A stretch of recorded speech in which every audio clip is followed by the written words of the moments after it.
Sunday, 6 o'clock, we host a little old show. It's called Dangerous Thoughts, where I rock the mic and Tyson talks the talk. We say what we want. It might give you a shock, but it's not shock radio. It's more than that. It's about people thinking and talking right back. We keep the mic open, everyone reports. We got different opinions on the floor. It's called Dangerous Thoughts, Sundays at 6 p.m. The subscript pirate might let you win to express your mind and get it off your chest. It's called Dangerous Thoughts. Tune in Sundays at 6. To express your mind and get it off your chest. It's called well, a little bit of an echo there. Welcome everybody to Dangerous Thoughts with Manu and Tyson. Obviously, and conspicuously missing again. Everybody is Manu and Tyson. I'm hearing a pretty thick echo. I don't know where that was coming from. Is it still there? Okay. No, sounds good now. All right. Conspicuously missing, of course, is Manu Antaremi. He is the primary host of the show. I'm the co-host, Tyson Strasberg. And, of course, he's currently in LA right now. He's packing up. He's moving to Colorado Springs, Colorado, and he's working on Star Crew. He's posted little spoilers on there. I'm really excited about that because I get a little bitty cameo in Star Crew, hopefully coming out in 2024. So keep your eyes peeled for that. He will absolutely, unequivocally be back next week. So definitely keep your dial on this channel. Today we have a very special guest with us. I've been excited about this because I've wanted to talk about cryptids and some of the unexplained phenomena around cryptids and how maybe not they might be related to extraterrestrial life or UAPs or things of that nature. So as interested as I am and as much History Channel as I watch, Ancient Aliens, all that stuff, love it. But today with us, we have a real expert, somebody who's devoted his time to researching this. So please help me welcome Dr. Simeon Hein. How are you doing today, Doctor? Really excited to talk to you. Yeah, I'm great, Tyson. Thanks for having me here today. Thanks for the level of excitement and expectation. Well, thank you. I really appreciate it. So let's jump right in. Now, you've written a couple of books, and I want to give you an opportunity to plug your most recent, please. Oh, yeah. Well, my most recent book, thanks for having me, is Dark Matter Monsters. And I know everyone has a copy. After contemplating all these subjects for so many years, it just seemed to me that we're dealing with life forms that manifest themselves through different states of matter. And it is so foreign to our, school educated minds that we don't even know what to do with it. People don't talk about their experiences. Law enforcement tells everyone you saw a bear or a pack of dogs. That's the only two things that they'll choose. Forget a herd of turtles. We don't know, guys, we don't know how to deal with this. Let's just be honest about it. And let's stop beating around the bush and saying that people are delusional and making this all up. I mean, if people are delusional, so were the Vikings and all the Native American tribes, because they all experienced these types of creatures. So the Vikings at least seem to have experienced Bigfoot. And it's just easier at some point, to admit we don't know what we're dealing with, but it's some other state of scientific existence that we're just not familiar with. Let's just be honest, instead of trying to make up all these hokey explanations and prevent witnesses from talking and so forth. So that's why I wrote Dark Matter Monsters. I appreciate that. And, maybe tell our viewers a little bit about what dark matter is. Now, from my layman understanding, when you talk about all the matter in the universe, 80% of that is dark matter. That's right. Right. I mean, when we look around the world we're in, the room we're in, wherever you are, you think you see what's going on, but you're only perceiving about 1 out of every 10 particles of matter that are there, according to what astrophysics tells us.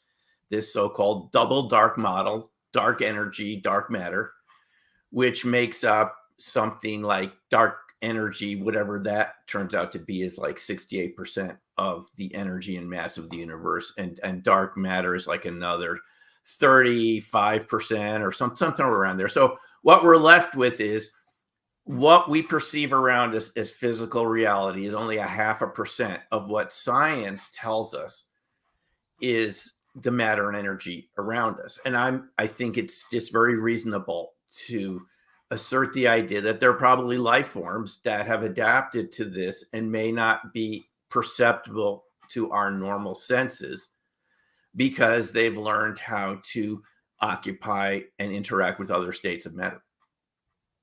You know, and I love that we're talking about this specifically, and something that Manu's told me to shut up about this because I talk about it so much. But it is my belief is, and we've talked about kind of the spectrum of life, right? You can look at an amoeba and it has one sense, the sense of touch, right? It doesn't have optical orbs. It can't see. It can't hear. It can't. You know, we have so many more senses, and so we perceive more of reality because we have these senses. I can look at that little amoeba. It does not know I'm looking at it. It's just happy in its own little world right there because it doesn't have the biology, the evolution, the senses to recognize that I can manipulate it, I can look at it, etc. Now, if you take that and then you go to human and then you expand that outward, what other creatures out there might have 8, 9, 10 senses? They might perceive reality in a way that we're just not biologically evolved enough or have the senses to experience. How do I know there isn't something there with 10 or 12 senses looking down at me and I'm the amoeba in the dish? Right. I think that's a very good point. There's this assumption that we all have, whether we got it from our educational training, from our religions, from our parents, authority figures that tell us we're the top of the food chain. There's nothing more evolved than us, right? We're the bee's knees, you know, we're the cat's meow. But that probably every species believes that. You know, Right. even, you know, my dog here wants to believe he's like the top of the heap. He'll challenge me all the time for things, you know, always wants to get in the car seat first and then won't move.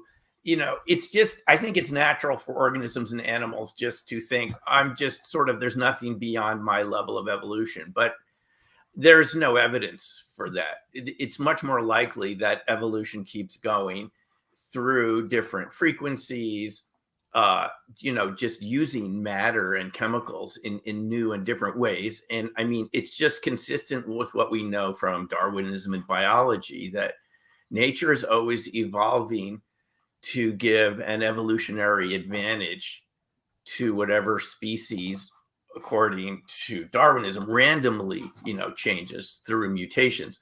But I don't see why we should just assume we're the only intelligent life form around just because that's the thing that we see the most. After all, I mean, black swans were not considered real till they were discovered in Australia. And then they're real. And there's all sorts of examples of animals that were considered mythological. Even mountain gorillas in Africa were discovered, you know, by the Romans, and then more recently, because a couple hundred years ago, and they were again thought to be fictitious and mythological. Giant squid. It's just that if you look at the history of science, you just can't come to any other conclusion that our minds are very limited and are always in the past, and that we're really not good at dealing with new data. And the first reaction that society always has is denial and ridicule. And then it proceeds to a type of ostracizing.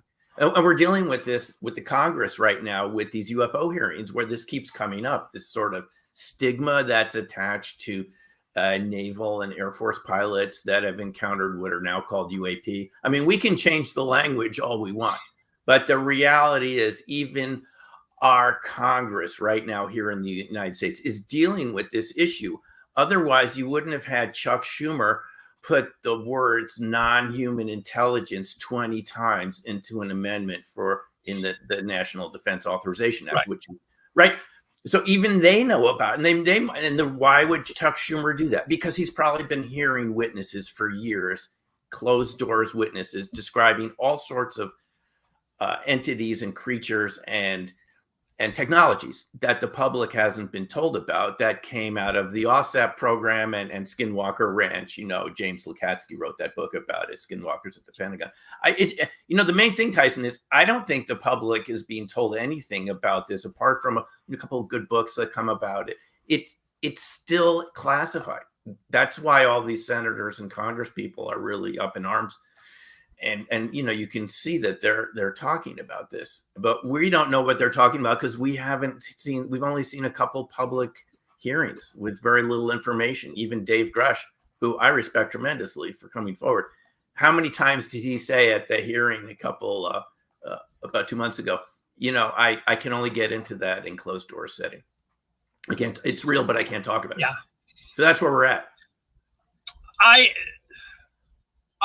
I've also mentioned this, but this is what they're feeding the American public. I want to take you back to Roswell, 1947. 2 years after World War II, you can tell I'm a radio head. I've got all my radio gear up here. Very familiar with radios, how they work. Radar, really big then. They could see things. Now, supposedly, this is based on what the military said. 1947, there was a very sophisticated weather balloon with what today might be tantamount to crash test dummies that popped, fell down on a rancher's field, and a week later, Jesse Marcel came out and it's a weather balloon. Here's how this completely, to any intelligent person, doesn't make sense. A, if it was so super secret, the way they said it was so super secret, they would have known exactly what went up, when it went up. They would have had their eyes on it every second because we had radar back then. They would have been looking at it. The second it came down, they would have had boots on the ground before that thing touched a blade of grass. If it were ours and we knew what it was, where it was, and where it was coming down. The fact is, it wasn't ours. It wasn't. So nobody was looking for it. There wasn't no super secret, really. Nobody was looking for it. It came down the last week of June, scattered over a rancher's field. He didn't even go out till several days later and find the pieces of it. It was the July 4th weekend, so he didn't even bother to go into Roswell until after the holiday. Finally goes down to the sheriff. Sheriff calls the base. They don't know anything about it. They send Jesse Marcel. They come back up. It's getting dark. They spend the night, and the next day they go out and look. He said, "Oh, this is some fancy shit." And then another day before he goes down, and that's when there's this huge army presence that comes. And if it were a super secret classified, they would have known they launched it. They would have known where it went down, and they'd have been looking for it. Of course. Duh. I mean, how easy is that? No, this is where the cover-up started, or the truth embargo, whatever you want to call this. These guys had decades to come clean about this. Right. And they keep pushing it, kicking the can down the road. And here we are with the Congress trying to figure out what's going on, because it's been so long since Roswell that people have forgotten what sort of lies they made up about it. You don't have hundreds of witnesses from the 509th Bomb Group, which at the time was the only nuclear, qualified base in the United States. They're the ones that dropped the bombs on Hiroshima and Nagasaki. There's no way every single person there had to have security clearances, the pilots, everyone, because they're all nuclear qualified. And there's just no way those people are going to put out a press release that they recovered a UFO and then 24 hours later say it was a weather balloon. And then, it's just, you don't get those sort of mistakes out of one of the top military bases at the time that had just a tremendous responsibility if you think about what their task was.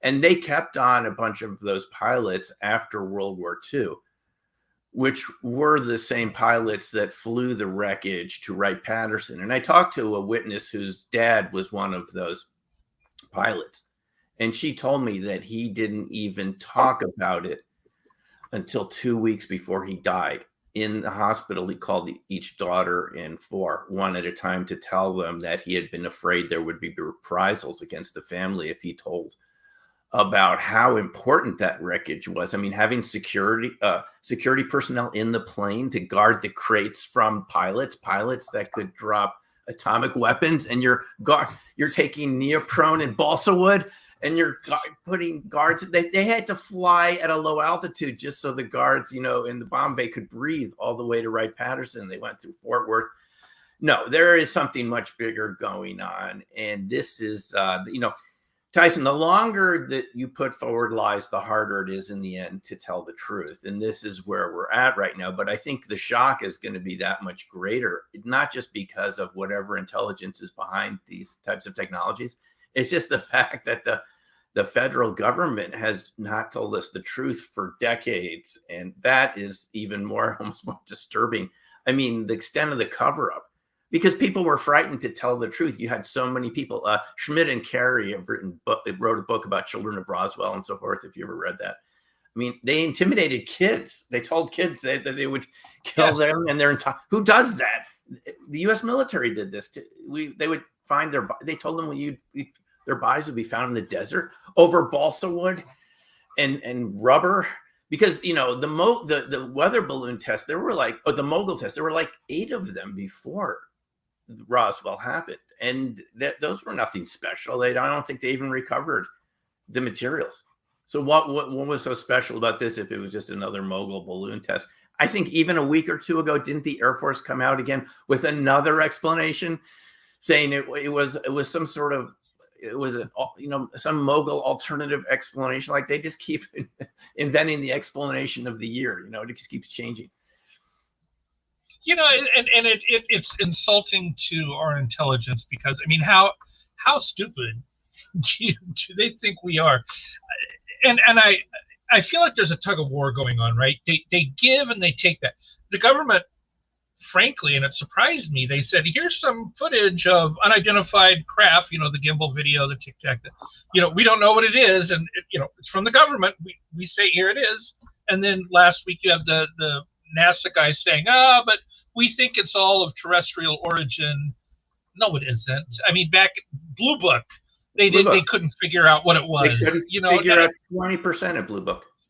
Right. So why it feels like they're saying they're giving us a little, and then they're taking it away, and then they're telling a little truth, and they're taking it away. It's back and forth. This is ridiculous. And we, as Americans, we expect more than this. Come on, we're all brought up in the same educational system, which is based on evidence. I was on a debate team in high school for 4 years.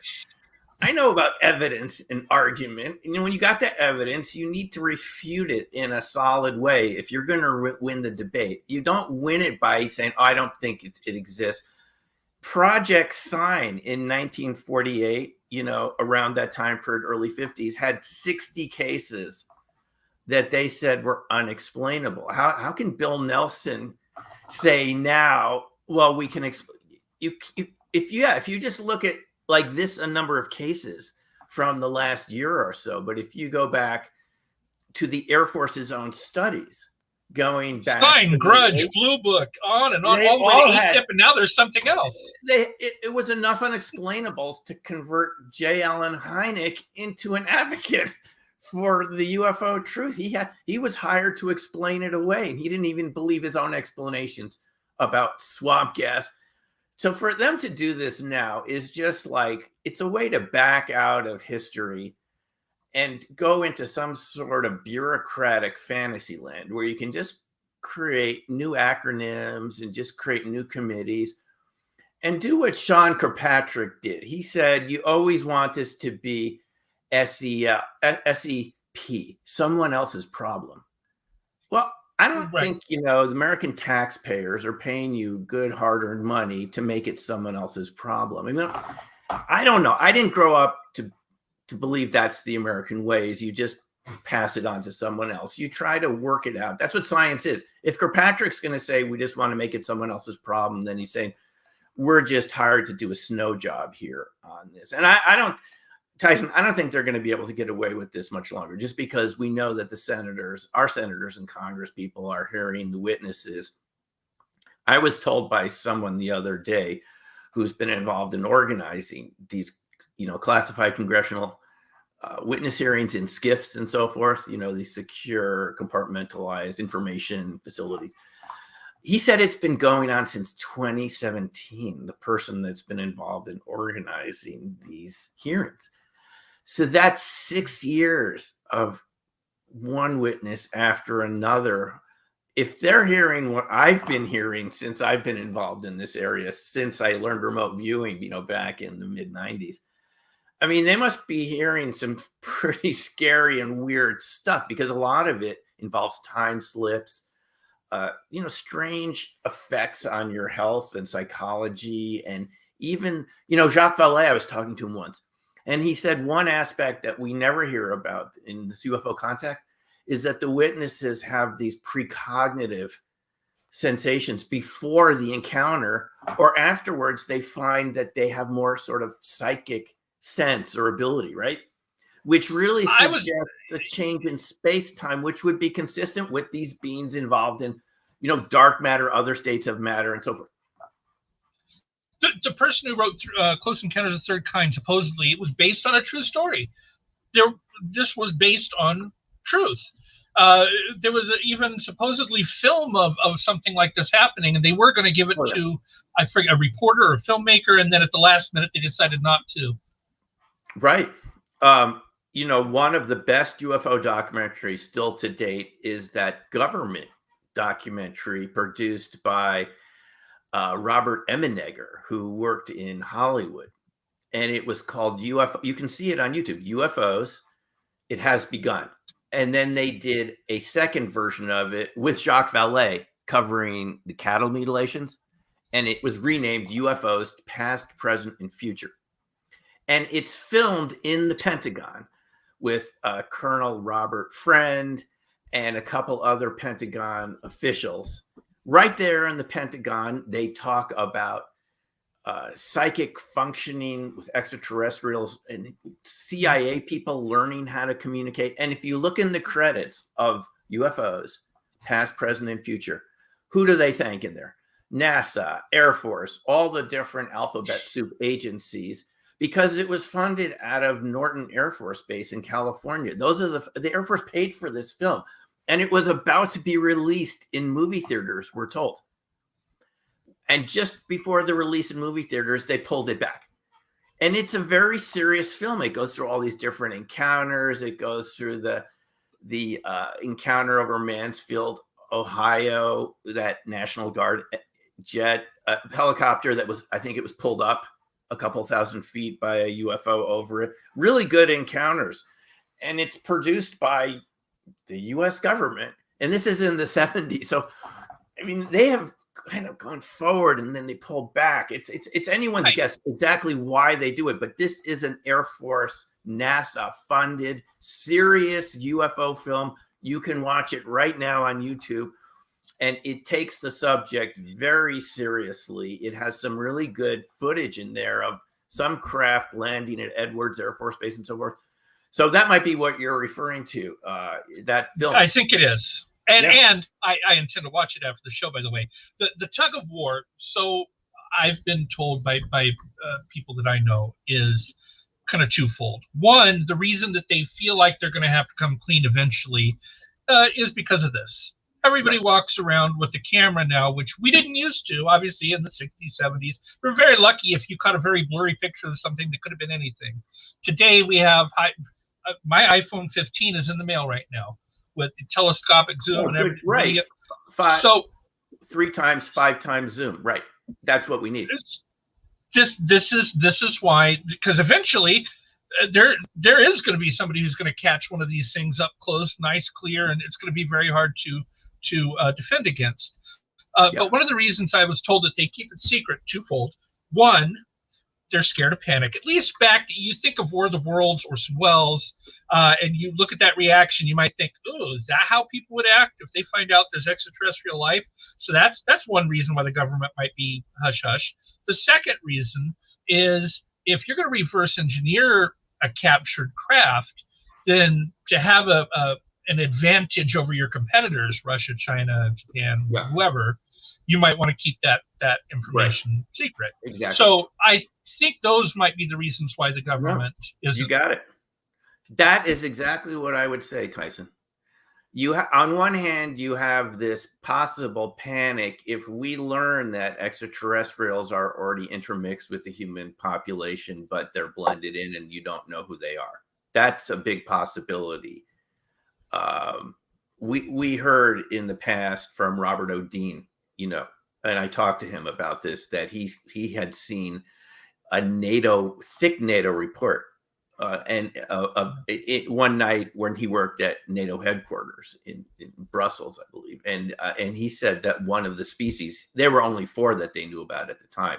I'm sure now it's probably hundreds, but in this NATO document, one of them looked exactly like humans. And I asked Robert, he's passed on now, but I asked him at one of these conferences, I said, were they humans who had left the planet and come back, or were they just extraterrestrials that looked like humans deliberately to blend in? He goes, the document didn't say. They didn't really know, but there was this concern that they could infiltrate the government, the military. You wouldn't know who they were. And so here's what I think is really likely to happen. It's not something coming from out there and they're hovering over your town and there's a sense of panic. I think it's that they're already here on Earth in different forms, and that's what would be difficult. Maybe not this audience who watches Dangerous Thoughts, right, and similar shows and podcasts, but think about the general American population. Zabel and Dolan wrote this book called After Disclosure, and that was one of the scenarios, is that there could be a level of panic where people are afraid to go outside, right? And that could really have big. So that's one possibility, is that they're, I think it's got to be more than just they exist, shocking people. People wouldn't be shocked if we found out they exist, but let's say they're here in some form right now. They're right around us. That could cause people to change people's behavior, crash the economy, and so forth. But the other side of it, having talked to people from the Defense Department, is that that's a real concern. That it's a serious concern. Nobody wants our totalitarian adversaries to reverse engineer this technology and get a generational advantage in technology, like tic-tac type advantage. As Fravor said, if they were hostile, we would have been toast, right, Dave Fravor? And so this is absolutely the concern. I know this from having talked to people in OSAP, that, I mean, it's a concern of a Sputnik moment, that the other guys are going to get it before we do. And the danger is that's possible because we're so over compartmentalized here, as we can see from our really, stunted conversation about this topic so far in our own society. I think the good thing is more and more people are. Yeah, we're just not sorry, talking. go ahead. No, I mean, it's just so compartmentalized that even the people that want to know more about it can't find someone else to talk to about it. Right. I think we're slowly, though. Before, there was some survey that said, if you believed in aliens, 50 years ago, people might have thought you were a loon. Now, a new survey said a majority of people do believe there's extraterrestrial life. And I think that the bigger shock, because if you believe that UFOs are real, then you believe they've obviously made it this far. The human race is still around, so they're obviously not violent, or they could have, Independence Day us anytime they wanted to. But I guess what it does is it throws into question, for me anyway, two things. What does that mean for our petty little differences here on Earth, borders and skirmishes over? It used to be resources. Now we're capable of generating whatever resources we need. Now it's more like money, power, greed, and also religion. Well, Jesus died on the cross and saved me. Then what does that mean for the alien? Did he die for them too, or did he? So it throws religion into question. It does. It absolutely does. I mean, even in Judeo-Christian ethic, you have references to the Nephilim. Just in one section of Genesis. I mean, but who are they? And is that a reference to some sort of alien-human interaction? I mean, is it a hybridization? I mean, they talk about, is it a hybridization program that's been going on? And that, again, I knew someone that worked in NASA, Richard Hoover, and I wrote about him in my third book, Black Swan Ghosts, which is about all these witnesses I encountered over the years, just being involved in topics like remote viewing and similar topics like this, going to conferences. And he told me that NASA asked him to stop going to conferences and saying that he was finding fossils of microscopic organisms, just microscopic fossils in carbonaceous meteorites. And he finally got so, frustrated. He said, well, who's telling you this? And he said, it's coming from the White House. They're afraid that what your message could offend religious groups. And so it could be that all we learned from the different religions, my background is, Judaism. And I don't believe everything that I've spoken to every rabbi about over the years. I take it with a grain of salt, but I wonder if all of the stories we've been told, whether it's Christianity or Judaism or Islam or whatever religion you have, maybe those are just stories that the extraterrestrials invented for us, for our consumption, so that we behaved a little better. Maybe it was a way to civilize us, or to deal with our own mortality. Yeah, just to deal with our own, questions about life and mortality and so forth. And maybe those are just stories. And how much of a shock would that be to realize that these ideas were created by other beings that, as you pointed out at the beginning of the interview here, maybe they're just more advanced, they're more down the road evolutionary wise, and they're treating us the way we treat our pets. They're making up stories. If God does exist, then by definition would be extraterrestrial, right? He's not human. He created Earth, so extraterrestrial. Either way, right? I don't know the answer to this question. I just think that politicians generally do what's going to be in their interest in the next few years, and nobody wants to take the big risk here to show us that these are real entities with real technology, and just let the chips fall where they will. I think we can deal with this. 500 years ago, you had people like Copernicus and Galileo suggesting that the Earth was not the center of the universe, that it didn't go, according to Aristotle's ideas. And the Inquisition, the Vatican, were just furious over this, enough that Copernicus was afraid to publish his books. He had only published them after his death. And Galileo was put under house arrest for, I believe, 2 decades or something. And nobody could, even all the nobility that Galileo, he was privately funded by wealthy princes and so forth.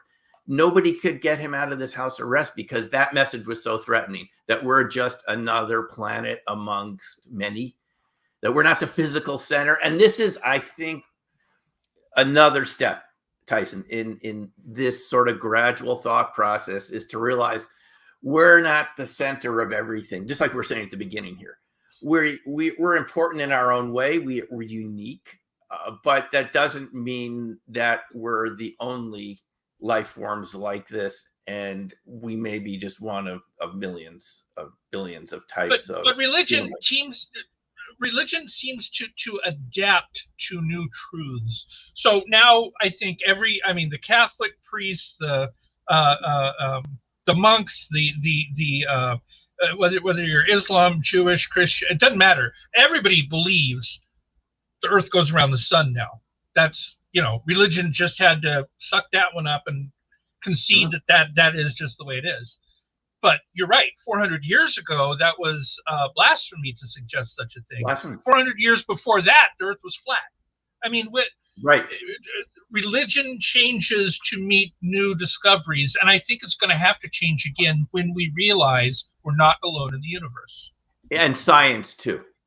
Science can become like a religion. It's so centralized and grant-based and federally based science in the U.S., because all the money flows from the federal government, that, having come out of academia and still interacting with people in academia, people are really afraid of losing their grants and their funding. Nobody wants to take a risk that's going to, make them look like a pariah in front of their colleagues. People care about promotion, tenure, all these things, right? And it's a real detriment to truth, because at the end of the day, no one is willing to stand up and look at the evidence and admit we don't know what's going on. Nobody really knows exactly what we're dealing with here.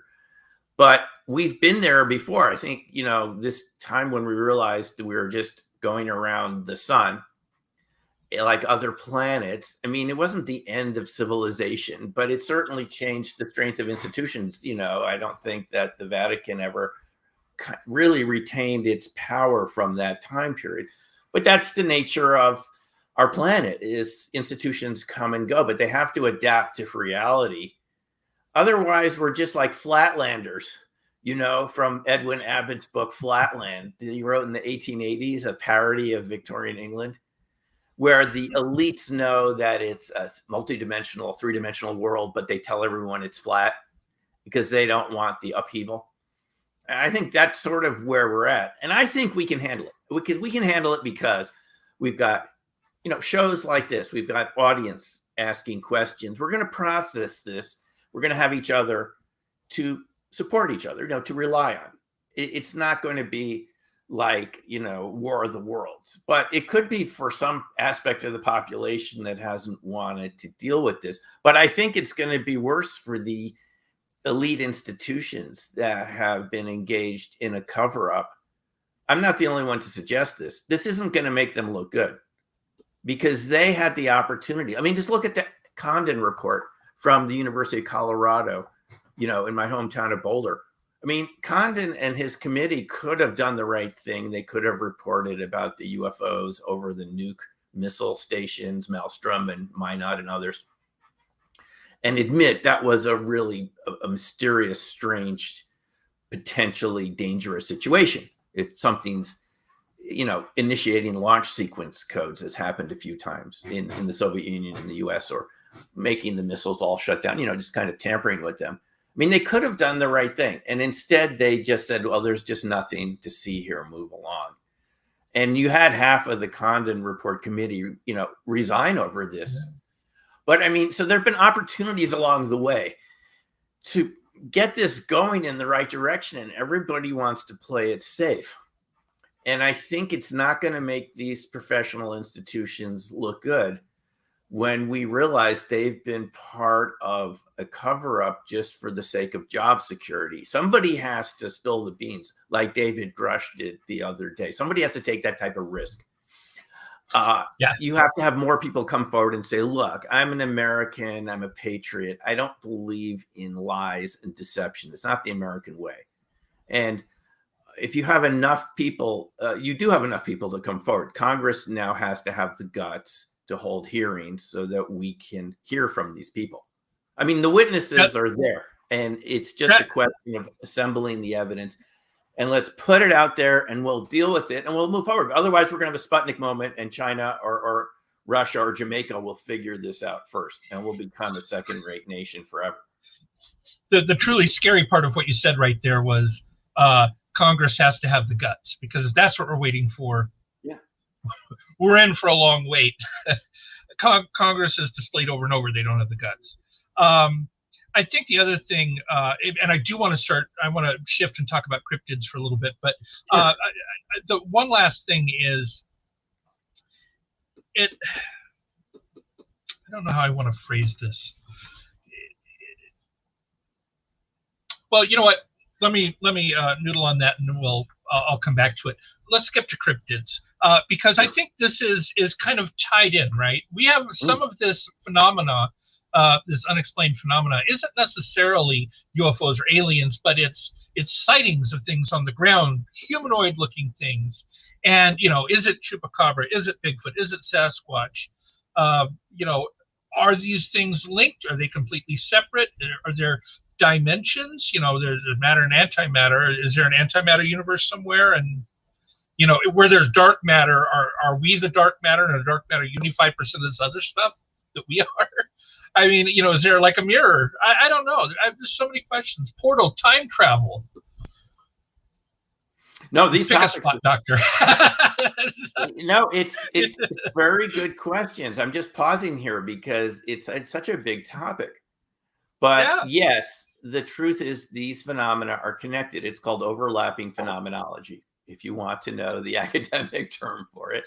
And I got that term for studying ball lightning, which is what I realized was happening around cryptids.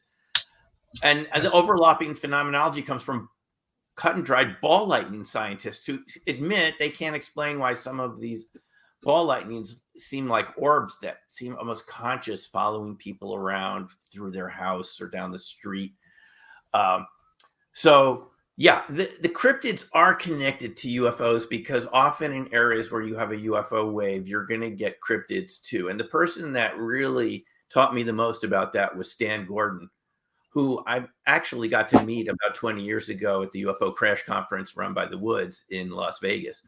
And he was presenting about the Kecksburg event. But a couple of years later, he came out with his book, Silent Invasion. I've talked to him a couple of times. I've interviewed him on my YouTube channel. And he said he was surprised as anyone else when even in southwestern Pennsylvania in the 60s, before the Patterson-Gimlin film, people were reporting Sasquatch right around where these UFOs were being seen. And so it suggests to us that both the UFOs and the cryptids, and take your pick which cryptids you want to talk about. Some people think Bigfoot isn't a cryptid. It's a sort of a question, but that whole range of creatures, why they appear where the UFO sightings are, it seems to be that it's another frequency. It's another state of matter. I mean, just like you as a kid, I used to play with shortwave radios and things. And I was always amazed about the different stations that are out there. I mean, they're all out there all the time, but you're not dialed into them. It doesn't mean they're not there. And so when you start moving around on the radio and dialing into frequencies, you're going to pick up you're going to pick up different phenomena. Partly it's that the phenomena is affecting you, just like Jacques Vallée told me in my discussion with him at one of the IRVA conferences, remote viewing conferences in Vegas. And it affects you, and it could affect you physiologically, just maybe start to question reality. But I think it affects your energetic state, which allows you to perceive more of what's out there. And so it's not that these phenomena weren't there the whole time. You just weren't perceiving them. I think you were blocking them out because, I mean, these cryptids go back hundreds and thousands of years. We're the ones that are, catching up to reality because we're so modernized and, technologically oriented. It's very hard to talk about things that don't fit into the categories that we were brought up to believe are true. I'm one of those people. Cryptids was one of the biggest surprises of my life. I had heard about cryptids and Bigfoot specifically at UFO conferences. And I always sort of felt like, well, this is a UFO conference. What's Bigfoot doing in my UFO conference? I don't understand how a big relic primate that somehow left over from the Ice Age, what's that got to do with UFOs? Because it's not a primate. It's some sort of other human lineage with, psychic abilities, paranormal abilities, whatever you would like to call it. And they can interact with these other types of reality a little more easily than we can, which is sort of why they go together. So it's just a fascinating subject. And I'm as surprised as anyone that this turns out to be as real as it is. And the more you research cryptids, Tyson, the more you realize that there are a lot of encounters around and people are extremely reluctant to talk about it, even more so than UFOs. It's one thing to say you saw a light up there, but it's another thing to have an interaction with a Sasquatch or a dogman or even a Thunderbird or something like this, because you just don't think that you're going to be believed. And there's a high probability you're probably not going to talk about it unless you know someone who's interested. Is that unique to the modern world? My grandfather was Native American, Shoshone and Paiute, and he said in his tribe it was common knowledge that we came from the stars, and they were very openly talking about that. Didn't, no secret to them. Why is it a secret to us? Well, even I've talked to a number of indigenous peoples here in North America, Native Americans. I worked on the Navajo reservation during one summer in college. And I wasn't very, versed in these subjects back when I was 18 years old. But having talked to more people from the Navajo reservation now and different tribes around the United States at some of these Sasquatch conferences and so forth, they've told me that they kept this knowledge within their clan. You didn't share it with other clans, even within your own tribe. It was something about interacting with Sasquatch was something special and unique to your clan, like your spirit animal or spirit humans, like they're special. So they didn't even talk about it with each other. That's what I've been told, let alone outside the tribe. But if you do your research, all these tribes had different names for Sasquatch. You know, I was told that the Navajo name means huge monster. And the other tribes have different names and different relationships with them. But it was really fascinating at the conference in Forks just a couple months ago, Forks, Washington, the Bigfoot conference there. I got to talk to a guy from the Spokane tribe. And he said that his grandfather traded with Sasquatch. The grandfather said that they used to trade with them. The grandfather was a salmon fisherman, and they would trade with the Sasquatch for medicinal plants. So, I mean, and this is true of all these different tribes. Now, they didn't all have a positive relationship. Some of them were considered to be cannibals. Some of them were considered hostile and violent. So you wanted to avoid them, even to this day. I was told by someone in the Wind River area of Wyoming, on the reservation there, that they're just, you don't travel at night in some parts of the reservation. They think you're going to run into Bigfoot, and they sort of leave Bigfoot alone at night to have those areas to themselves. It's sort of like a treaty. A timeshare. Yeah, it's something that's very hard for us to understand. But I mean, the thing that drew me into it was it wasn't just another animal. I talked to witnesses in Colorado. Some of them took my remote viewing classes over the years. That's how I sort of got back into it. A number of the people, natives to Colorado, told me that when they were taking my RV classes that they had encountered Sasquatch. And they have telepathic abilities. They can do mind speak. They can project their thoughts into your mind, and all sorts of very interesting capabilities. They can cause you to have time slips where a whole bunch of time goes by, and all of a sudden you're just like, you come out of a zone. Some people call it a brain fog. Their watches stop working, their cell phones. You talk about taking pictures with your new iPhone that's in the mail. Well, their phone's battery's drained really quickly. Look, it's happening right now to my camera. So, hello. Sorry. Is it? No, it's the automatic zoom. It happens to everybody. It was happening to me the other day. Mine was flickering. I wonder if it's, the government saying, your dangerous thoughts are too dangerous. We're going to fuck with you a little bit. Excuse the language there. But yeah, I that's something that I've also been interested in when we think of our senses. And I think one that we don't talk enough about is the passage of time. I think is another sense. We experience time, but how we think about time is very linear, right? You exist in a moment, and that moment is on an arrow, but it only goes in one direction, and that's it. But there have been incidents over the Bermuda Triangle. What was it in the 60s? That airplane that was going from from Cuba to Florida, and it got there in like 6 minutes because it went through some kind of tunnel. And yeah, he said, "I just left 6 minutes ago. I can't be in Florida." There he was. This is what people experience around cryptids and around UFOs and sometimes in haunted sites. I mean, to me, it points to the idea that some of what we consider to be constants, like speed of light and these physics constants called permittivity and permeability. I had the equation written behind me on that dry erase board.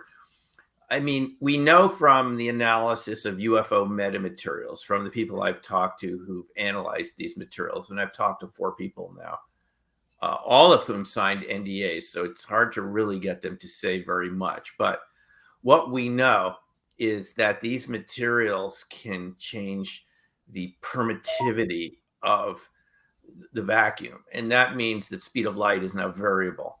It's something Einstein suggested this in 1909 and again in 1907 and 1911. That may be because of, speed of light being based on permittivity and permeability, that it could be variable. If you get something like that happening, as we believe happens with these UFO metamaterials, you'll be in another space-time frame of reference compared to other people outside your area with ordinary materials. Normally these constants are set to 1, but if they vary, your speed of light would be a little different than other people's speed of light, which means the colors would shift. You'd experience time a little differently, since time slows down as you approach the speed of light. These things are, so here's the thing. You and I grew up in a world where these are pretty much constants, and that's how you think they are until you encounter one of these phenomena like Bigfoot or UFOs that are going to affect the structure of space-time in your area. I'm convinced this is happening because if you look at the witnesses to Sasquatch, some of them have said the colors shifted around them before they're encountered. That is physics going on, folks. That is not just some ordinary escaped gorilla. Prior to general relativity and prior to special relativity, we were on Newtonian law, the way gravity works and everything. And well, here comes a new science that shows it works differently, space-time. And then, I think we are limited by our biology, by our intelligence, by the 5 senses that we have, maybe 6, depending. That reality itself is far grander, and we don't have the senses to perceive it. And with that being said, it opens up a whole new realm of possibilities. You're exactly right that time itself may not be a constant. What about non-local quantum entanglement? Yeah. How can 2 particles be 10 light years apart, but if you spin one way, the other's going to spin instantaneously with 0 time for it to communicate? How is that possible? It's a function, one of the weird functions of quantum mechanics, of the Schrodinger wave function, that says that these particles, since they're entangled with each other, they have to obey the Schrodinger wave function, which means that if one of the particles is doing spin up, the other has to do spin down, because they're part of the same wave function. And physicists since the 50s have looked at that idea and suggested it means we live in parallel realities. I mean, Hugh Everett III at Princeton as a grad student in 57, working under John Archibald Wheeler, by the way, really important figure in American physics, whose mentor was Niels Bohr, of all people. Hugh Everett says, well, maybe, you don't just have one frame of reference, you have multiple frames of reference, and all of the aspects of the wave function describing different, relationships between particles and different, different states of particles, that they're all real somewhere, but you're only perceiving a slice of it. But the other slices exist. There's other branches. Now, I'm not saying it necessarily works like, branching out into different parallel realities, but they could already exist like that. And you're only seeing your slice. You think this is all there is, but the Schrodinger wave function says no. Even Schrodinger himself was incredibly puzzled by all of this. That's why he came up with the Schrodinger cat. Yeah. And he didn't like the implications. It means that both possibilities exist right now. Multiple until it's observed, exist, right? Until it's observed, or until you're interacting with it, something like that. Right. And even nobody knows how that works. Why would this sort of subjective state of observation affect some particle? It does with light, whether it's a particle or a wave, and how it behaves if it's observed and when it's not observed. It happens. We know it happens, but we don't know why. We don't know. That just kills me. We don't know what the interpretation is, and one interpretation of this idea is not that there's any wave collapse, not that observation affects anything. It's the opposite. Observation brings you into one version of reality. Your observation brings you into one description, but the other descriptions all exist, where I'm the interviewer right now and I'm interviewing you, and we're in different it would say that all those possibilities exist, but everyone involved, listening right now, we're all in this sort of one particular branch. Anyway, that's just sort of ways of thinking about it. But if we can just talk about it that way, it suggests that other civilizations may have actually figured out how to navigate those branches and move around. And there are physicists that have said, And I'm thinking of this newer many interacting worlds model. Let's say the branches interact. This model suggests from the beginning of time, all these parallel realities exist and they're always interacting. How do we know they're interacting? It's called quantum mechanics. This is why you have all the weird, spooky stuff from quantum mechanics. It shows that parallel realities exist. And that's called the MIW model. So, I mean, even cut and dried physicists right now are and they say it means we'd be interacting with other realities with whoever is there. They're suggesting this is a possibility. So, yeah, I think that this is already in physics, this debate. But again, we go back to these institutions that just want to play it safe and don't want to go out and, look at the implications of this. But we've got the phenomena that we're experiencing, our audiences experience. We all know people that have experienced this. I've met people that have experienced Bigfoot and Sasquatch. It's very hard for them to talk about this afterwards because they didn't even believe it themselves. And there it is staring at them through the picture window or something. People that knew me that were making sort of, knew I was writing this book, Dark Matter Monsters. And they said, Simeon, I just thought you were like off your rocker when you were writing the book, but then I encountered it. This is what I've heard. And so many of these people don't want to share this. It's very hard to get them to share the story because you saw something which society told you doesn't exist. By the way, we had one comment there. I'm reading the comments as we go along here. Someone suggests I'm doing the Bigfoot blurry thing. The blurry thing is really interesting. I just want people to know one thing about this. You get this around UFOs. You get this around Bigfoot. You get this around paranormal phenomena. You get this around cold fusion reactors. The Russian researchers have talked about they can't take pictures of their cold fusion reactors. It turns out double or blurry. That's a permittivity function, as we were talking about a few seconds ago. That is a function of variable speed of light. No joke. I'm not saying it's happening right now. I don't know why my brand new Logitech. But this is, people say, why is the UFOs always blurry? Because they are blurry. Even Tom DeLonge had this in a tweet about a year ago. He said maybe Bigfoot looks blurry because Bigfoot is blurry.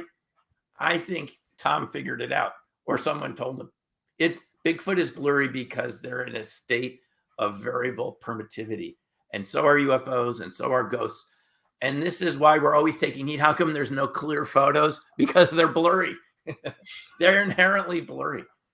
That's just what I think. And I agree. And I think maybe that you were onto something there with quantum mechanics maybe being the equivalent of like the 3 dimensions, having everything where the world of macro, general relativity is just our singular view of our universe that we can see and experience, but there are other macro things happening, and quantum mechanics tells us that these other things are happening, is just not in our line of sight. So I think you're onto something with that. I'm excited about that. I'm going to go look at more of this. But we're coming to the time of the show right now where, as you can see at the bottom of the screen, we got some people that want to talk to you. They've been really excited all week. Yeah, no, we got and I've been looking at the questions. I'm sorry, folks. You have been asking excellent questions. I just thought we'd save it till the end here. There's a few that caught my eye, and also we do have 3 guests waiting. And when I bring them up, I want Dr. Hein, I'm going to drop you and then bring you back up really quick, just because I see you clearly on my little preview down here. Oh, you do? So maybe it's not my camera. Is it my camera? I don't know, but when you put your hand up to it, your palm was clear. So it might be your camera. Yeah. Yeah. Here's my Navajo ring. Is that clear? The 4 directions of clear. protection. Love it. That's clear. Yeah. Oh, you got clear for a minute. Whoa, it's getting better. Yeah. Let's try this Navajo 4 directions of protection again.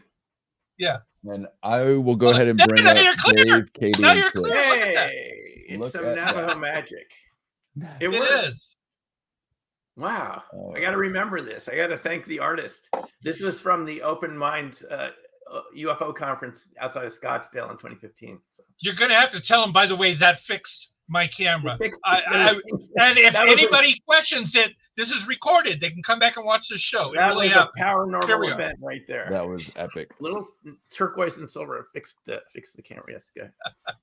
Well, also in your state of Colorado, in Colorado Springs, actually watching over Manu's house while he's down in LA in his little kitty. Let me welcome Dave Hillebrand. Dave. Hello. Thank you for having me tonight. Saying there was like some talk earlier, someone mentioned in the chat is that what if God was an alien? Made me think, what if Jesus himself was an alien? That is kind of like not going too Star Trekky from the second season, but he was born through unusual means. He lived for a while, he died, he resurrected. What if he was an alien himself? And I don't know if you have any thoughts on that or not.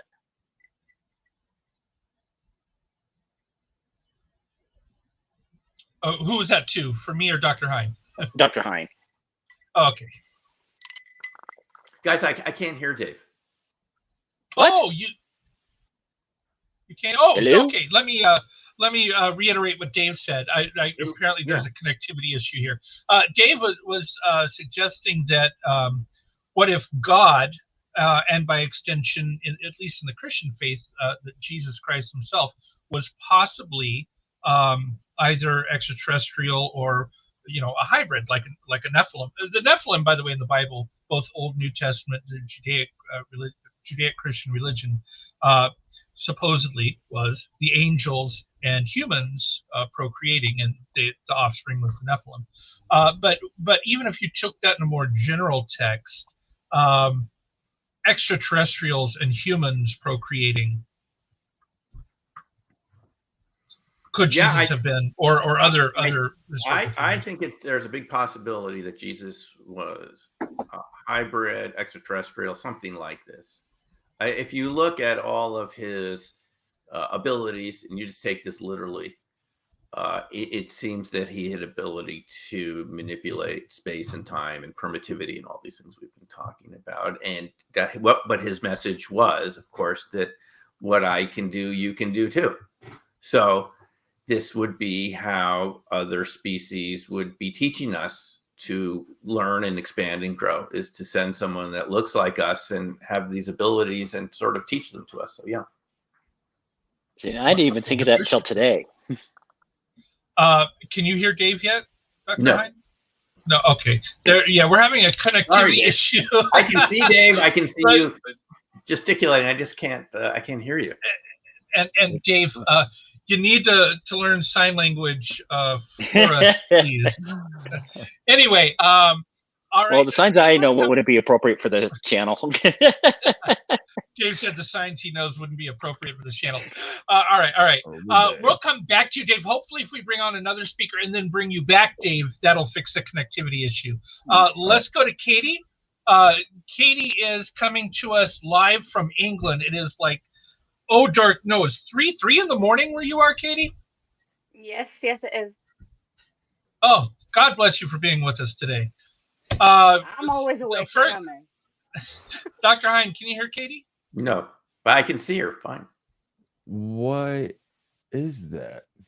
I could hear Katie. I could hear Dave. Could you hear Tyson? You could. Everything. Can you hear our producer? Call it out with letters with your fingers, and I'll kind of a type of modified sign language. I'm kidding. That's so crazy. I don't know American Sign Language. Why don't you, Katie? I'm anxious to hear your question. Why don't you go ahead and Tyson will translate. Yes. From British to American English. Yes. We've been talking a lot about like extraterrestrials and things, but I was wanting to talk about like the dimensional side of it, multiverse, alternate dimensions, and someone, I think it was Zach, mentioned about people disappearing and ending up in a different place than they disappeared, and it's too great a distance. Okay, before you go any further, let me give him what you've said so far, because I can't remember all of that. So what she's saying so far is we've talked a lot about extraterrestrials. We've talked a little bit about cryptids, but what we haven't talked a lot about is the dimensional piece of this. Like if there are other dimensions, and if the reason we see them appear and disappear isn't UFO or technology, but maybe crossing over planes or dimensions or things of that nature. If you want to speak to that. Yeah. Well, Katie's reminding me that my first experience, which we haven't mentioned so far, was with Crop Circles in the UK. This was my first book. And the reason I wrote Opening Minds is remote viewing got me interested in crop circles because these were viewing targets that we were given, and the only way to find out about them was to get feedback to go in them and walk in them in the UK, which I finally had a chance to do in 1997.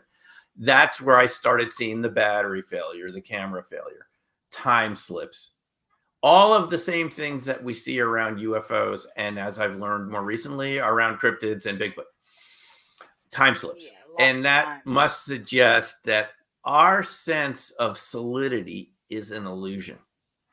I think the natural state of the universe is multidimensionality. And the reason I believe this is every night when we sleep, we go different places. And my view as someone who believes in parallel realities, I mean, actually, I think Hugh Everett was onto something very important. I believe that our dreams at night are literally real reality somewhere that you're traveling to for whatever reason, to learn something or explore or whatever. I think those are as real as this reality.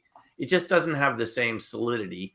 And we're sort of conditioned to sort of believe more in this waking reality. But I believe we experience multidimensionality when we dream. I think those are real realities. And the reason I say that, I've had pets that have passed on. My father passed on in 2011. And I had very strong dreams with my pets and then with my father, where they told me specific things. Even the pets could communicate in a sort of a language. Dreams were so intense, I woke up almost breathless, especially with the one with my dad, where he talked about these topics in the dream. He talked about what we're talking about right now in the dream. And he told me in the dream, he said, when I was physically alive with you, I wasn't so sure, but now that I'm on the other side, I know it's all true. And the dreams were so vivid and so different of these pets and my dad. Those were the only dreams I've ever had like that. It convinced me that I was actually having real communication with them wherever they were now. And it made me feel lighter and better because I didn't feel sad anymore. In each case, I didn't feel sad for my dogs that had passed on, or even my dad. The feelings of sadness lifted after those dreams. And I believe it's because it's real communication. They're really somewhere else. And of course, I can't prove this. This is just my experience, but this is how I look at it. It's a little hard to quantify it and put it into a scientific model, but my own personal experience with communications with loved ones and loved pets convinces me that there are other places and that we can, when we're kind of not so physically dense like we are in this state, you can travel there and maybe you meet them midway. I mean, they have to work a little bit. You're kind of meeting at some common frequency. We were talking about shortwave radio at the beginning. You're meeting at some common frequency. So yeah, I think this is natural, Katie. It's not, but it seems that you can technologically create it also, which is what we get into with, the UFO technology and so forth. I'm gonna try something here and see if it works. I'm gonna put my microphone because I can hear Katie, and you can hear me. So I'm gonna see if this works. So Katie, say something. Yeah, I agree with everything that you've just said. Yeah, sorry. It was very faint. I could hear her in this headphone, and I don't know why that's not working. It might not be strong enough to pick it up on the. Well, Katie, do you have any response or any question? I mean, ask Tyson, and we'll just keep going. Yeah. I think this is a great question because I do think I can interpret. My experience with this came from RV, remote viewing, which I call resonant viewing, now. And that's why I wrote Opening Minds, because it was really pretty profound for someone coming from statistics, from academia, to get involved in these topics as a sort of reasonable skeptic to realize that there was real phenomena going on here. So yeah, it's a natural thing. Let me just say one more thing before you go on. Ingo Swan emphasized this a lot, the remote viewer that worked at SRI that created some of these protocols for the government that some of us learned. Ingo made the point over and over again, we're in this reality box. It's from our conditioning from the time we're very little that we can speak language. We're told how reality is. We learn the language, whatever society we would grow up in. And reality is a lot bigger than any society is capable of training us to understand. So we get narrowed down. We become flatlanders. We become experts in being flatlanders. and we get cut off from this. But I think our natural state is, just like, when we're younger little kids, we experience more of this reality. It's just something about the way we're brought up is to want to fit in, and we believe the way to fit in is to ignore these experiences. All right, Katie, go ahead and I'll interpret. Yeah, the reason why I brought this up is because I communicate with spirit, and I've always believed that it's like a cross-dimensional plane, and like dreams and things as well, like precognition in my dreams. I believe it's all like a crossing a barrier. So what Katie said was she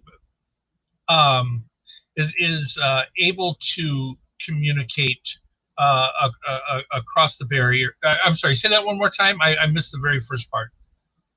I'm able to communicate with spirit. Can communicate with spirits. And is able to have that kind of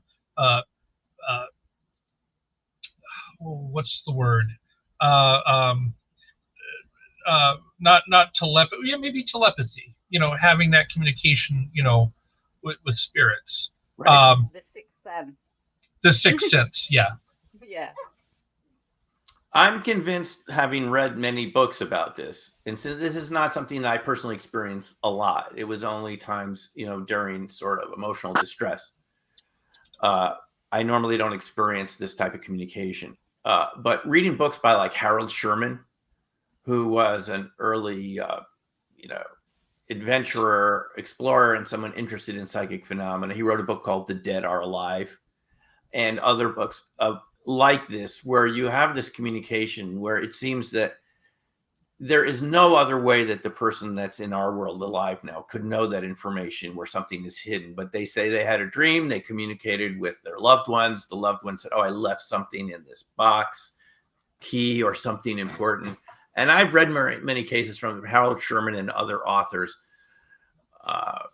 other researchers. There was Mark Macy in Boulder, Colorado, who did a lot of research. He called it trans-instrumental spirit communication, something like that. Instrumental trans-spirit communication. He would assemble devices where known people would communicate what it was like for them to be on the other side through his Spiricom and other devices. Now, I'm sure people could listen to it and come to another conclusion, but having listened to those conversations, it convinced me that there's really something going on, because the people that worked with those people, their secretary said, "That's them. I know that voice. That is definitely so-and-so." And it's them on the other, but we know they passed on. So where are they coming from? And I think, again, this version of reality that we perceive, the waking world, is actually a very narrow sliver of perception. I think you ever thought about it. Good. I think we might have. Well, maybe this is it. We had to do echo cancellation earlier because it was an echo, and I'm wondering if that's why you can't hear me. Yeah. I'm going to turn off the echo cancellation after I'm done speaking here, and I'm going to see if you can hear Katie. Katie, go ahead and try talking now. Can you hear me now? No. Were you able to hear? I take that as a no. No. Okay. Well, it wasn't the echo cancellation. I thought maybe that was it. I'm getting Katie's question, and I think what she's saying is true. It's definitely, it's not something that science has studied a lot. I mean, I've been a subscriber to Science Magazine from the American Association for Advancement of Science, AAAS, since my graduate school days. I've had a continuous subscription since 1989 or so. I've read every issue just about. They don't talk about these. You could study this scientifically like anything else and see if you're getting more communication than you would expect. It was just guessing or something. They don't want to deal with these topics. I know Targan Putoff had an RV article in there. It's just very rare for them.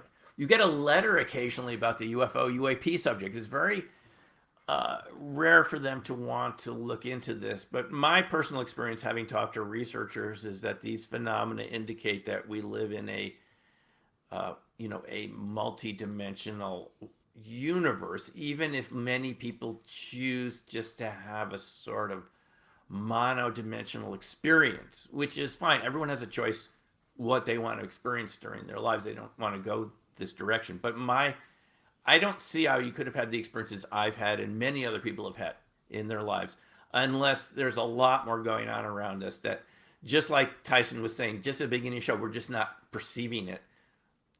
It's like polarized light. You can look at something that, the light is directional in one way. You won't see it from one polarization, but if you change the polarizer, you'll see something there. It's just like that. We already understand the idea. Our polarizers are just set at one frequency. And I think it's a frequency idea, just like tuning forks. If they're at the same frequency, you hit one, the other tuning fork will resonate and it'll increase the volume. It'll increase the amplitude because they're at the same frequency. So that's sort of the analogy I use. I mean, I think it's more than an analogy. I think it's a type of resonance. But again, it's our socialization and our upbringing that limits our ability, unless we deliberately choose to go and to explore this as adults again. I think it limits a lot of people's ability to want to explore this, and maybe it's just not their cup of tea, which is fine also. But it takes a willingness to want to explore a little bit in this area. So. Oh, thank you. You're welcome. Oh, can you hear her now? No, I'm just reading her lips. Oh. All right. Well, thank you. Let me turn off the echo here. There we go. There's an echo, and I got that. I had to turn that off. All right. So let's we have move to go ahead. Jack. I was admiring Manu's cat. He was waving hello. But I'm gonna go ahead and bring up Legacy Zach next. Howdy. Hello, and Zach, I don't think I've ever seen you not wearing a tank top. So this is War Pig. War Pig. There we go. Representing Lindsey Graham. So I recognize who that was. What's your question for Dr. Hein, and I'll go ahead and pass that along. My question pertains to crop circles and the Nazca lines, and what do they all mean? Like, are they symbols for like ancient airstrips, like ancient airports for those who came before? So his question is, with crop circles and specifically the Nazca lines, see if that works. Got to get that something. There's some connectivity on our end, but the crop circles, the Nazca lines, etc. These are obviously meant to be viewed from above, and could the Nazca lines perhaps have even been ancient landing strips, or at least geomarkers for craft from the air? Yeah, I mean, I'm not an expert in the Nazca lines, but I mean, from what I know about them, some of them they're really big, and it'd be really hard from the ground to be able to see what you were doing. So it suggested that whoever made them had an ability to see them from the air.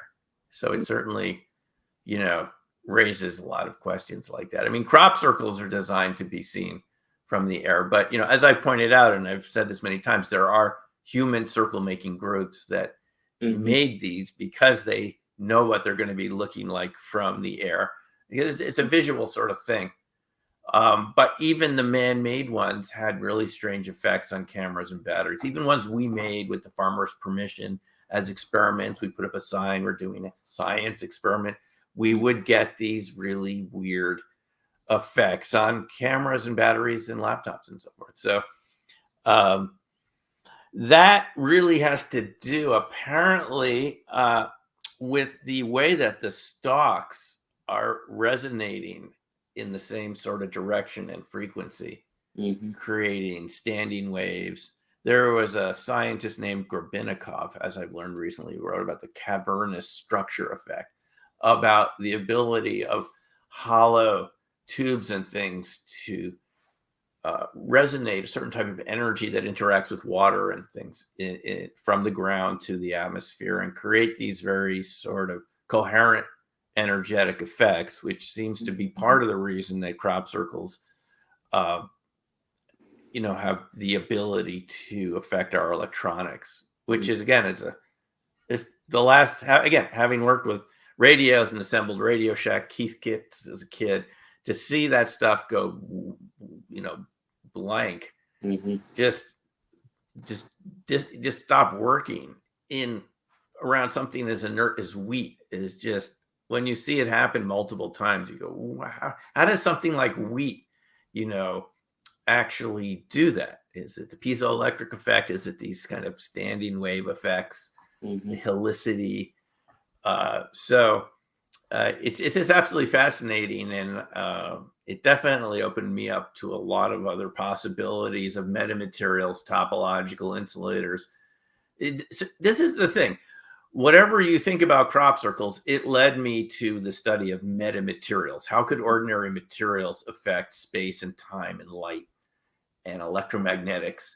And that is what we come down to with these UFO materials, which is why it's such a hot potato, the technological possibilities. So whoever the crop circle makers are, whether some of them were UFO made, and I've spoken to some of these witnesses who've seen the UFOs at least flatten meadows and stuff like this here in the States, or human circle making groups, there's some genius behind crop circles, because it led me in a very, valuable scientific direction of topological. These are superconducting materials based on shape and math. That's what topological enclosures are. And that's the basis of these UFO metamaterials, which is why it's so classified, because every country that's researching this wants to be the first to figure out how to create these materials with cloaking, teleportation, and all these other strange electromagnetic effects. So that's what. And there's a difference. Yeah. There's a difference between human-made and non-human-made crop circles, right? From radiation to how it's woven to the way that the growth is at the bend point. Is that true? Is there a difference between human-made? Not in my experience. Oh, okay. No, the ones we made, we brought circle researchers in, experts, people who had been doing this for decades, and they were amazed at how little damage there was to the plants in ours. And we found the bent nodes in our own formations, and even that very strange phenomenon called the bloom, which is a type of fungus that grows on wheat. We initially thought, because you'd go in some of these early in the day and the bloom would be there, that no one had walked in them. I mean, the bloom would come off as you touch them, which means nothing had physically touched them. But we didn't realize the bloom grows back every night. So even if you're in there and you leave at 4 a.m., by 7 a.m., 8, the bloom's going to come back. So a lot of the ideas of authentic ones versus hoaxed ones, when we researched it, and I'm talking about our particular team, Ron Russell and others, the person that introduced me to the circles, who gave these tours over there, which I started giving after he stopped doing them. That was more fiction than actually based on fact. And it's understandable. People, when they invest themselves in an area, want their ideas to be right. And we're all guilty of this. I was one of the people in the early years before 2000 saying, people can't make this. If you find some of my lectures from before 2000, luckily it's before YouTube. None of them are on YouTube. I was saying, because I believe these architects and other people like this saying they couldn't do it in the daytime with, in a couple of days. I believe those people, but it turned out to be wrong. You can do it, because once, and this is what I wrote Opening Minds about. Once I went out with some of these groups at night, they were much more skilled than I had anticipated. They understood the wheat and working at night and working with lasers and communicating in the dark. And they were appreciative of the magical side of crop circles. I'm saying magical in the sense of strange effects. Some of the human circle makers told me of small triangular objects coming over their formations as they were making them, small UFOs, or, this is before the age of drones, silent objects that would come over and seem to look at what they were doing. Other groups told me about being chased out of the fields by balls of light, orbs. And well, if non-human entities make crop circles as well, and then they see humans starting to make a crop circle, wouldn't they think, oh, look, they're trying to communicate with us? Yeah, there's again the overlapping phenomenology, and we have cases where people, and I've spoken to people that have experienced this. They were literally going to sleep, and they had an impulse in their mind to go out and make a certain shape, to get their clothes back on, to go out in the middle of the night by themselves and make a shape, only to find out that there was a group meditating on that shape very close by, but they wouldn't have known that. So there's this interesting overlapping phenomenology. Other people who just said a voice told them to go do something at a certain time, and it sort of makes sense in a bigger way. So again, once you start looking at this from a multiverse point of view, we know this from RV. There's these subterranean paths of communication of information that don't happen through our physical senses. And people who are tuned into making crop circles would pick up on people in the area that were thinking about certain shapes and so forth. I mean, these circle makers, the ones I met, were not hoaxers. They were very respectful of the types of energies that crop circles can create, the camera and battery failure. They called it natural magic. I mean, they were literally making this so people could have a magical experience, which we did. And so I think they just discovered a type of physics of plants that we didn't know about. But of course, the UFOs and whatever made them before people made them maybe had their own reason for doing this, or was it just the propulsion system? We don't really know. There's a great book called The Secret History of Crop Circles by Terry Wilson. And I think it's been reprinted because it was out of print for a while. And he goes into many circles before the modern era, going back 100 years, that are generally, truly mysterious in how they originate. So Tully Saucer Nest, Australia, that's where Doug and Dave got their inspiration. I think Doug Bauer lived over there, and he was an artist, and he saw the discs were seen over these marshy areas, and they would be swirled. So again, there is a UFO connection to crop circles. Whether people come in, and even people like me come in and make them to experiment to see what's going on, doesn't change the reality of what they're doing. Well, we got one more speaker to get to before we're already 20 minutes overtime, and 28 minutes. And I apologize. I apologize to you, Doctor. I know your time is precious. No. And I thought we were 2 hours. Actually, Dave did mention that he has 2 more questions. I don't know if Dr. Hein can hear him yet, or anybody for that matter. I haven't said anything yet. Yes, no, maybe. I take it as a no. Well, there are 2. Can I just respond to one question I saw in the chat? Someone wanted to know more about parallel realities in physics. The work you want to look at is called Many Interacting Worlds Model. Howard Weissman from Adelaide University and other Chinese researchers have looked into this possibility that what we call quantum mechanics is literally the interference patterns of parallel realities constantly coming up against each other. Just take a look at Many Interacting Worlds Model, Howard Weissman, and you'll see what I'm talking about. Cool. Well, my first question is more like of a statement saying, being a paranormal investigator, I've had firsthand experience with battery drain. All our equipment was going almost to zero, but as soon as we left that room, the power came back again. So what Dave's saying is he's done paranormal investigation professionally before, and he's experienced very much what you're talking about, where their camera equipment and recording equipment had fully charged batteries. They'd get into a room where there was potentially paranormal activity, and there'd be complete battery drain. They would lose electricity. Oh, then as soon as they left the room, their batteries magically recharged. Yeah, because part of what goes on with some of these types of activity is creation of charge clusters, what more modern name is exotic vacuum objects. People like Ken Shoulders, who worked with Hal Puthoff, studied EVOs, charge clusters. And these interact with our electronics in ways that the electronics don't like. They just kind of create these sort of short circuits. And so when you're around a lot of charge clusters, they're literally penetrating into your skin. They're going through the devices. I was around one device in the UK that literally melted on the inside, being inside a crop circle, the Sony camcorder. Sony had to solder the wires back together at the power supply. It had heated up so much the solder melted.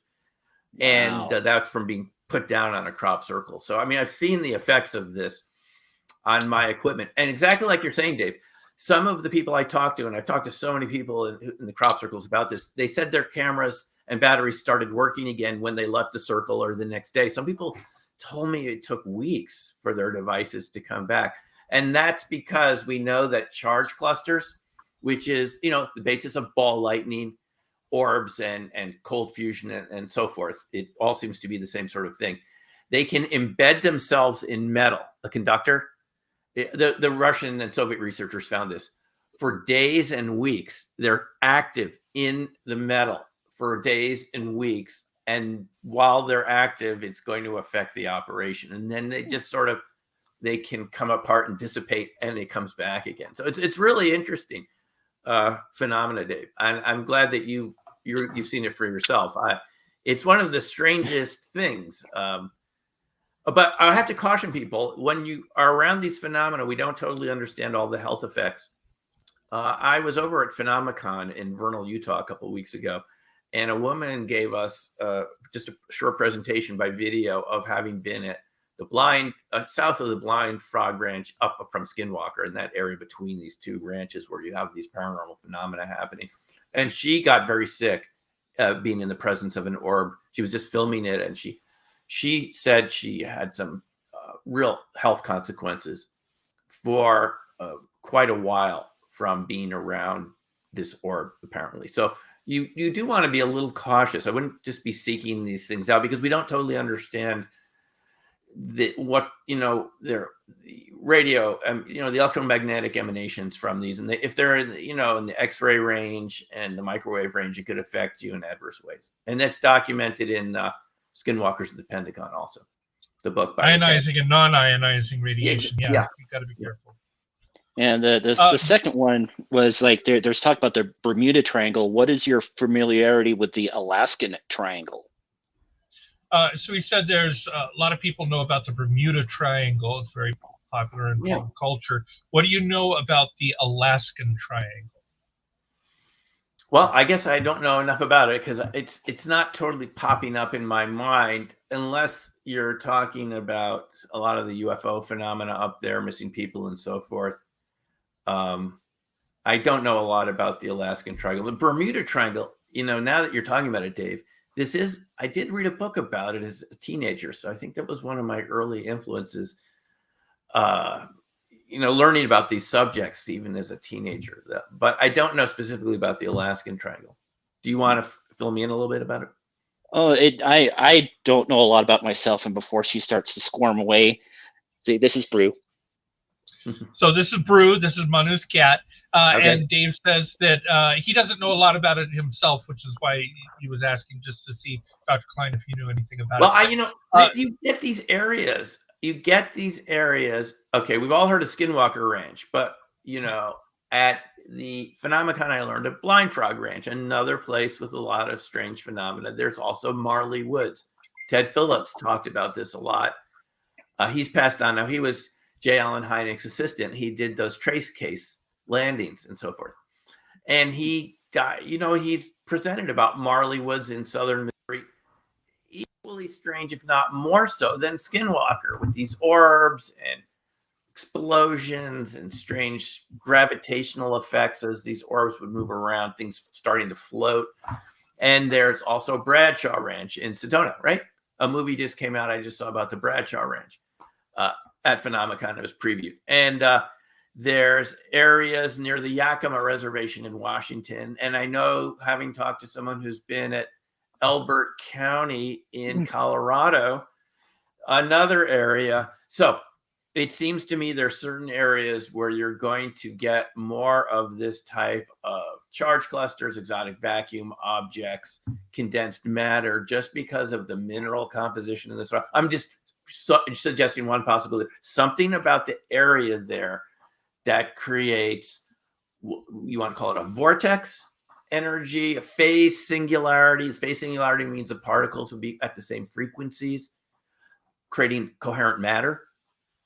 which is, what the Lockheed Martin patent is about, which I wrote about in Dark Matter. Anytime you get coherent matter, you're getting a fourth state of matter, fifth state of matter past plasmas. Lightning and neon bulbs and auroras are plasmas, but past that, there's a unified coherent state of matter. It's known in science as a Bose-Einstein condensate. That's at very cold temperatures. But I think in some of these areas, because of the types of minerals that you have there, like in Skinwalker Ranch, you have a lot of gilsonite, which is carbon rich, would have a lot of excess electrons floating around to create ball lightning and charge clusters. Anytime you have that going on, you're going to be getting coherent matter, which is a quantum coherent state of matter, which is going to play havoc with our ordinary electromagnetic technology. And I feel like Dave has one more thing to say, because you also call them portals. Something like that. No, you mentioned the Yakima Reservation. I saw a UFO when I was on the Yakima Reservation a year ago. You mentioned the Yakima Reservation, and I witnessed a UFO there a year ago. About a year ago. It was really cold that night. And it was really cold that night. That's what Dave just said. Yeah, and this is probably why Tesla chose Colorado Springs for his experiments. You're going to get more of this sort of coherent matter forming at colder temperatures. The Bose-Einstein condensate is like minus, like 300 Kelvin, like it's almost cold as you can get. But the cold seems to help with this sort of coherence between particles. Well, once they're forming these coherent matter charge clusters, all sorts of things are possible. Cloaking, teleportation, seemingly, energy moving, in this from here to there without going in between the space.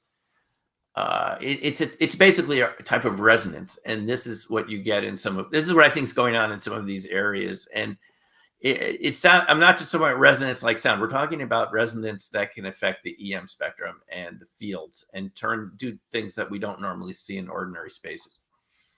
Well, superconductivity happens in cold. You've seen, where they put that little superconductive thing and it floats on there as long as it stays cold. Well, in colder areas like Alaska, Canada, where it's super cold, could these phenomena be more, could they happen more? Could there be superconductivity because of the cold? Yeah. Very good. Thank you, Dave. We have our final speaker. Now, what we normally do, we have a ritual. When Chris Leftwich comes on, I don't know if you remember the old Budweiser commercial where they go, "What's up? What's up? What's up?" And they're all on the phone saying, "What's up?"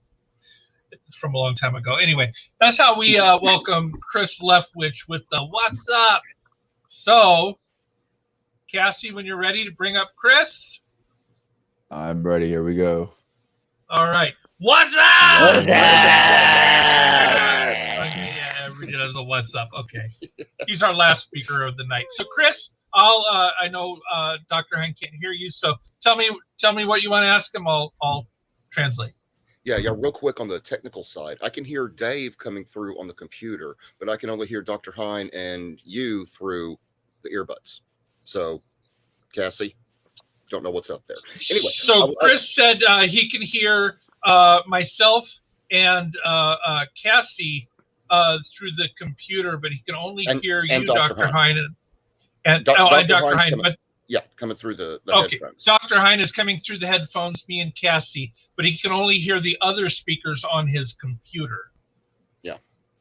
So it sounds like there's two channels, and one channel he can hear and the other channel he can't.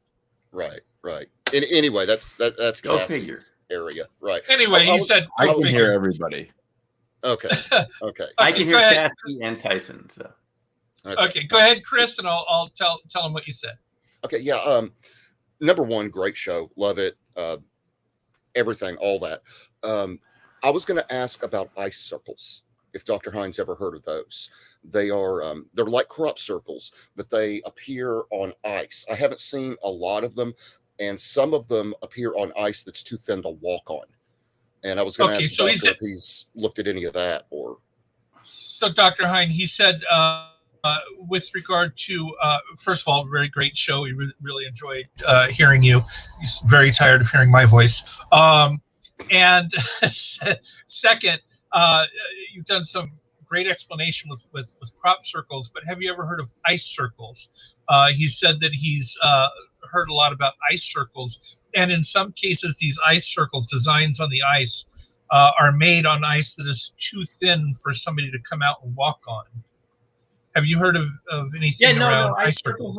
Come up here and there. I don't know. I haven't seen ones that are more complex than just basic circles. But I mean, once you have coherent matter forming, it's going to form symmetrical circular types of shapes. I'm not surprised that this would show up on our planet in different ways. Not necessarily just in crops, but in other mediums. I know human circle makers have made them in sand. Julian Richardson has done some excellent sand circles over by Weston-super-Mare and Western UK on the coast there. But I'm not really familiar with the ones made out of ice more than the simple patterns. Same here. But it's interesting. The only ice circles I've ever seen have been just a basic circle. Yeah, he said, Chris said that he agrees with you, and he said most of the ice circles that he's aware of are not more than just the basic circle, not really intricate patterns like you see in crop circles. Right. I don't know actually how those are made, but I mean, if you had orbs hovering over ice in areas, the orbs don't necessarily give off heat, but they can transmit heat through energy into water and objects. That's always a possibility that patterns would be created here and there. People might be finding them and not knowing exactly what they're seeing. Before we thank you, Chris, and thank you to all our guests, I'm going to give Dr. Hein, of course, the last word. But before I do, a weird coincidence came up. Now, this is just coincidence, much like your ring and the focus. I do a little bit of graphic design for a nearby radio store. It's called All Day Radio, and I've been doing all these little signs for them. You can see the sign there. They happen to have just one sign, and I was doing it right before you came on the air. They happen to have one vintage Radio Shack sound level meter. Whoa. And you mentioned Radio Shack. Yeah. And what are the odds that I just happen to have a Radio Shack vintage sound level meter? And I was putting it together, and you were talking about Radio Shack. I'm like, I hadn't even heard of Radio Shack in 20 years. They've been gone for a long time. You just mentioned it, and I just happen to be making a sign because they have one that they're selling. Coincidental. I miss Radio Shack. I miss Radio Shack too. All right. So before we close, Dr. Hein, please come back. We're going to get our audio issues fixed. Manu has 1,000 questions that I didn't get a chance to ask, and he's going to be whooping me later because I didn't ask. So he's going to want you back so he can talk to you. And please tell us your website where we can see your videos and your books. Yes. Well, my website is newcrystalmind.com, New Crystal Mind. And I'm happy to send people signed copies of Dark Matter Monsters or any of my books. Really, I'll sign one for you and send it off in the mail. It's right at the top post on New Crystal Mind. But anyway, I have a YouTube channel. You can communicate on Twitter. And I just want to say thanks to everyone. The support for this book has been absolutely tremendous. It's been at the top of the charts in electromagnetics on Amazon for over a year. And I'm just so, I'm so humbled by the fact that just putting some of these ideas together could make sense for so many people to, realize that what we're experiencing here is real. It's reality. Society hasn't caught up yet. It's not your fault.